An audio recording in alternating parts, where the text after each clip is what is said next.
La lutte intensive contre les addictions et la toxicomanie continue et Bongouanou accueille un projet dans ce sens. Ce projet consiste en la construction d'un centre de transformation et de réintégration qui portera le nom du président du conseil régional, Afi Nguessan, qui a procédé récemment à la pose de la première pierre.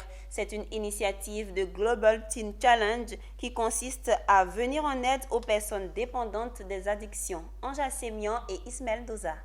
Les populations d'Akakro, village situé à 5 km de Bongouanou, ont reçu la visite du président du conseil régional, accompagné de la délégation de Global Teen Challenge. Une visite marquée par la pose de la première pierre du centre de transformation et de réintégration pour la lutte contre les addictions et la toxicomanie. Un projet à double objectif, lutter efficacement contre la prolifération, la consommation de la drogue et surtout venir en aide aux dépendants de toute forme d'addiction. Et vous savez bien que c'est un phénomène qui est un fléau qui touche des millions de personnes à travers le monde et en particulier en Côte d'Ivoire. Les addictions sont une souffrance, c'est une grande perte pour toute société.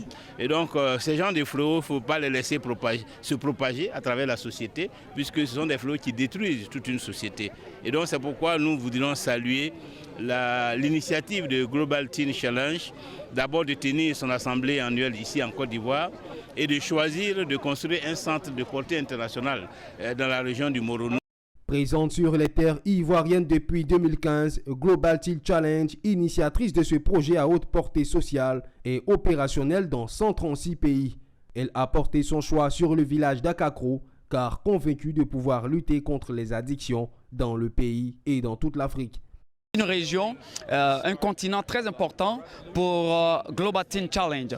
Et vu que les 1/3 des ressources du monde se trouvent aujourd'hui en Afrique, donc il va falloir s'orienter vers l'Afrique pour vraiment aider cette population africaine à sortir de toutes sortes d'addictions, de toutes sortes de dépendances.